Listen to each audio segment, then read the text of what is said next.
আল্লাহু আকবার। উমাইয়া বলো কাফেররা এরা মারো, পাথর মারো, পাথর মারো বিলাল, কালিমা ছেড়ে দাও, লাত মানাতের উপর ঈমান আনো।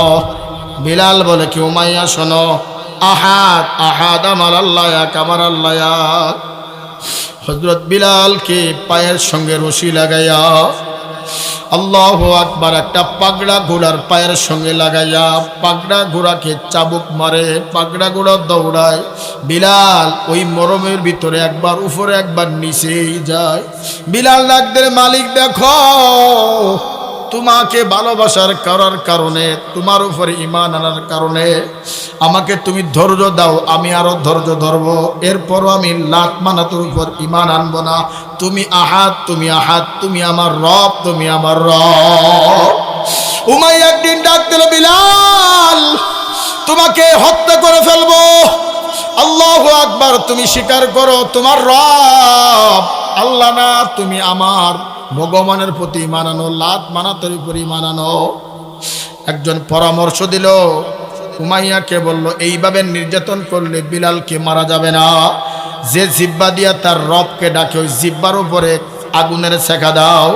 আল্লাহু আকবার, একটা লোহা গরম করে লাল বর্ণ করে হযরত বিলালের জিব্বার উপরে ছেঁকা লাগাইয়া দিল।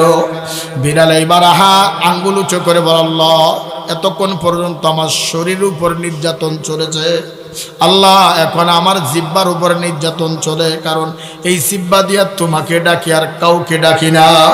আমি আল্লাহ গোলাম, আল্লাহু আকবার, আমি আল্লাহ গোলাম, আপনি তো রব, আপনি তো সব, আমার দিক তাকায় দেখে। এই জন্য বিলাল বলে, বিলাল বলে না কাল্লা, উমাইয়া বলেন বারা জালা। বিলাল বলেন এক আল্লাহ, উমাইয়া বলেন বারা জালা। আল্লাহ বলেন, আল্লাহ বলেন, ও জিবরাইল খুলে দৌড়ে জান্নাতের তালা।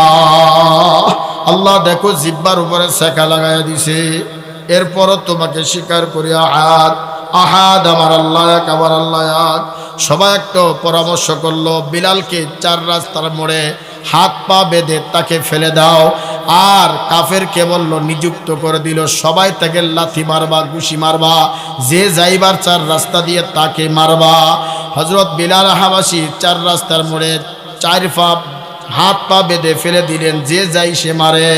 কিছু কিছু কাফেররা বিলালের কাছে যে বলে, বিলাল এত মার খাওয়ার দরকার কি, মার খেয়ে কি লাভ, মার খাইলে কি লাভ, তোমার রব তো তোমার কাছে আসে না, তুমি যার উপর ঈমান এনেছো তোমার নবী তো তোমার কাছে আসে না, কালিমা ছেড়ে দাও।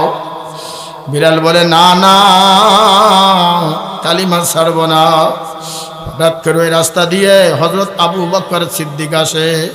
হযরত আবু বকর বিলাল হাবাসীকে চেনে, বিলাল হাবাসী আবু বকরকে চেনে। দেখে অনেক মানুষ ভিড়ের ভিতর থেকে ভেতর দিয়া হযরত আবু বকর মাথাটা ঢুকাইয়া দিয়া দেখে বিলালের এমন কোনো জায়গা বাকি নাই, রক্ত না।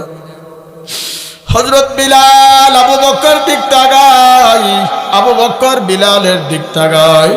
হযরত বিলাল ডাক দিল, আবু বকর তুমি তো নবীদের কাছে যাচ্ছ? বলে হ্যাঁ। বলে আমার সালামটা নবীর কাছে পৌঁছাই দিও। মৃত্যুর আগ পর্যন্ত ঈমানের উপরে অটল ছিল, কালিমার উপরে অটল ছিল। বাজান কেমন করে আল্লাহর ভয় করেছে, আল্লাহ পাক অন্যতে বলেন, ইয়া আইয়ুহাল্লাযীনা আমানুত্তাকুল্লাহা ওয়া কুনু মা'আস সাদিকিন। আল্লাহ আল্লাহকে ভয় করো, ভয় করার মতন করো। জীবন চলে গেলেও নবীরে কষ্ট দিব না, জীবন চলে গেলেও টুপি আর ফেলবো না, জীবন চলে গেলেও আর নবীর দাড়িতে খুর লাগাবো না। এই জন্য আল্লাহ পাক বলেন, ওয়ামা আরসালনাকা ইল্লা রাহমাতাল লিল আলামিন। আসমান জমিন কুল কায়নাতের মালিক আমি আল্লাহ, আর আমার হাবিবুল্লাহ মুহাম্মাদুর রাসূলুল্লাহ ওই জগতে রহমত স্বরূপ। জোরে কন্না আল্লাহু আকবার। আল্লাহর নবীর সাহাবী হযরত আবু বকর সিদ্দিক রাদিয়াল্লাহু তাআলা আনহুকে একদিন আল্লাহর নবী ডাক দিল, আবু বকর শোনো, আমি তোমার সঙ্গে এই মক্কা থেকে মদিনায় হিজরত করব। ও বাজান, নবীকে কেমনে অনুসরণ করে কেমনে ভালোবাসে বাজান। আমরা নেইমারের পাগল হইলাম, আমরা কাকার পাগল হইলাম, আমরা ব্রাজিলের পাগল হইলাম, আমরা ক্রিকেট খেলার পাগল হইলাম, কিন্তু আমার আল্লাহ জবান দিয়েছে, আমার মালিক আমার জবান দিয়েছে, ওই মালিক রে আর নবীরে ভালোবাসতে পারলাম না। দেখো সাহাবীরা কেমনে ভালোবাসে। হযরত আবু বকর সিদ্দিক রাদিয়াল্লাহু তাআলা আনহু নবীজির প্রথম সাহাবী।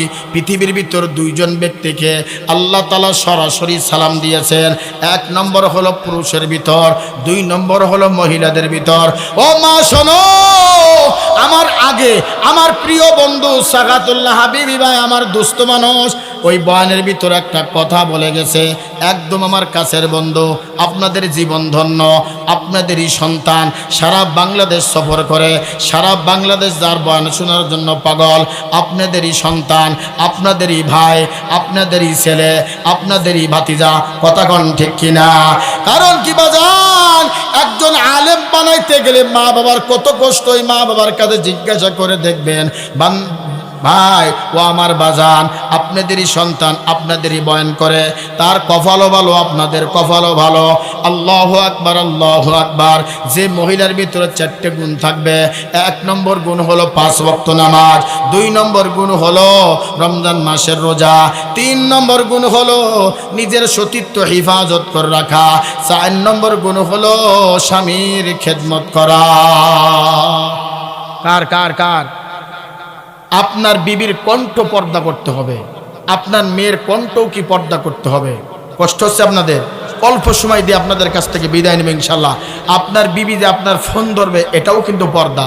এখনকার বিবিরা যদি, স্বামী যদি বাথরুমে যায় অথবা গোসল করতে যায়, হঠাৎ করে আপনার বন্ধু আপনার মোবাইলে কল দিছে, এখন বিবি কয় হ্যালো, আছে না? মহিলাদের কণ্ঠটা চমৎকার মিষ্টি কণ্ঠ, যে শোনে সেই পাগল হয়। কথা কয় না? আকর্ষণীয় কণ্ঠ, যেমন চম্বক একটার সঙ্গে একটা লাগলে ঠাস করে ওঠে। মহিলার কণ্ঠ যদি পুরুষরা পায়, খানা বন্ধ করে দেয়। আপনি আপনার স্বামী যদি, আপনার বন্ধু যদি আপনার স্বামীর নম্বরে ফোন দেয়, কেমনে রিসিভ করবেন এটাও হাদিসে আছে, কেমনে কথা বলবেন এটাও বলবেন।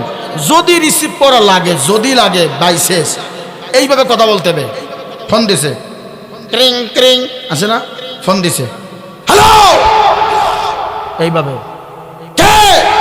বলে আপনার স্বামীর বন্ধু। কে? আপনার স্বামী কই? বাথরুমে গেছে। কখন আসবে জানি না। এরকম যদি বলে, কবে আল্লাহ আজরাইল থেকে বাঁচাইছো, আজ জীবনে ফোন দেবে না। যখন কবে হ্যালো, এইবার কবে আরে বন্ধুর বউ কি জিনিস একটান রে। এই আম্মাবাদ দেখছেন, আম্মাবাদ, এই যে কণ্ঠ শুনে